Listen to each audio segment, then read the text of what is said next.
She was known as Rose Norwalt, a beautiful and charismatic lead singer of the R&B chart-topping 70s group Rolls Royce. The group had a string of hits in the 70s. Most notable was Car Wash, from the motion picture Car Wash. But there were many more: Wishing on a Star, I'm Going Down, Love Don't Live Here Anymore, and Oh Boy.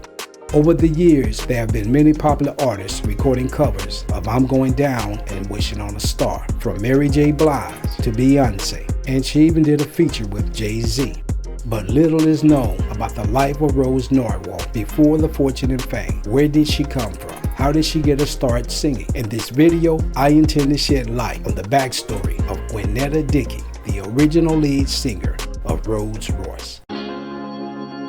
Rose Norwalt was born Gwen Dickey on December 1st, 1953, in the small coastal town of Biloxi, Mississippi, one of 3 daughters of the Reverend A.A. Dickey and his wife, Mary Louise. Just like many great singers over the years, Gwen got her start singing in the church. She was a member of the choir at Tabernacle Baptist Church, where her father was the lead minister. Being a PK, Gwen lived up to the hype, often at odds with her mother, crazy about cute guys, and able to get her way with her father. Gwen never had aspirations of becoming a famous singer. According to her, she was not really a fan of singing. I've never been a fan of music. Whether you call it faith or luck, music would soon change Gwen's life. Gwen was clowning around in class, and this day, the teacher was fed up. She was kicked out and forced to join the school choir. The choir director happened to be Gwen's neighbor, Mr. McDaniel, who lived across the street from the family on Division Street. Gwen fought back, but she had no choice. She was now a part of the high school choir.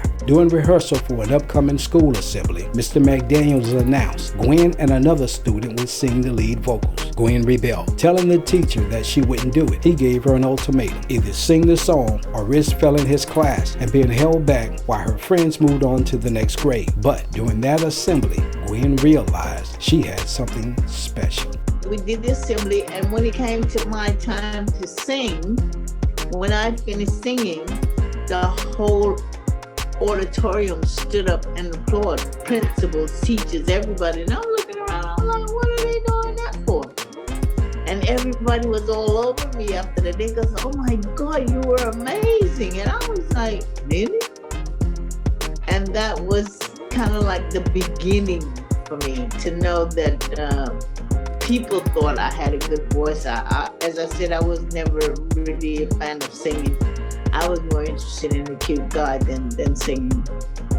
Roughly 2 weeks before graduation, Gwen was in a heated argument with her mother at their home. And that's when Gwen shared with her mother after graduating, she was leaving home to live with her older sister, Carolyn, in Florida. Her mother replied, "You can leave now." But Gwen waited. After graduating, her parents put her on a flight to Miami. Gwen didn't know it, but her life was about to change in a significant way. Her goal was to attend the University of Miami, become an airline stewardess, and travel the world. Fortunately for her fans, Gwen's plan for becoming an airline stewardess didn't come true, but she did attend the University of Miami. And about 6 weeks into her studies, Gwen was in the student union, and a song from the Beatles began playing. Gwen started singing the song, just minding her business. Then, out of nowhere, a young woman approached her and said, "You have an amazing voice." Gwen asked, "Who are you?" The woman replied, "Oh, I'm Betty Wright." For those of you who don't know, Betty Wright is a Grammy Award-winning legendary R&B singer. Her songs, The Clean Up Woman and Tonight is the Night, are R&B classics. Betty Wright knew a thing or two about amazing voices. She began singing in the music industry at the tender age of 2 in her family's gospel group, and she signed a recording contract at the age of 11 for a solo career. And she provided backup vocals for everyone from Bob Marley to Gloria Estefan. So she said, "I want to take you and introduce you to my producer." She said, "I stood here and listened to you sing that whole song." She goes, "You got an amazing voice." I'm like, "Girl, I can't sing.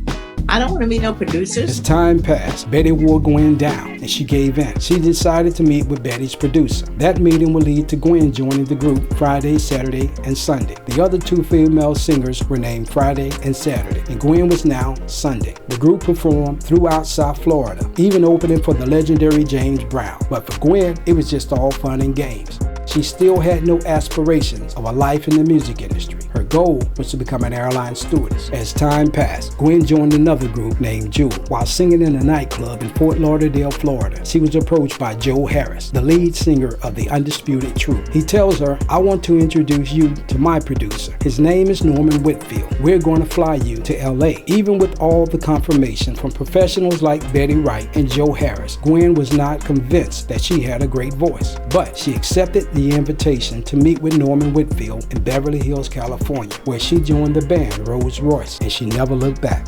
After a string of hits with the band, Gwen left to launch her own career as a solo artist. She eventually moved to the UK, where she continues to tour and live to this day. My 3 takeaways from Gwen's story are: number 1, don't settle for less than your best. Her goal was to travel around the world for free as an airline stewardess. She achieved the goal of traveling around the world, but it was her God-given talents that made it possible. Number 2, don't run away from your purpose. She was reluctant to become a singer, fighting against her God-given talents. But when she agreed to meet with Betty Wright's producer, her life changed for the better. And number 3, enjoy the journey. Don't focus on the outcome. Doing all the performing around South Florida and opening for the legendary James Brown, Gwen still did not believe that she had a great voice, and she had no dreams and aspirations of becoming a famous singer. She just was having fun. There you have it, the untold story of the golden voice of Rolls Royce, Miss Gwenetta, aka Gwen Dickey, a true Sipp legend. If you have any Sipp legends that you would want me to make a video about, leave it in the comments. Until next time, my name is G. Lewis. Peace.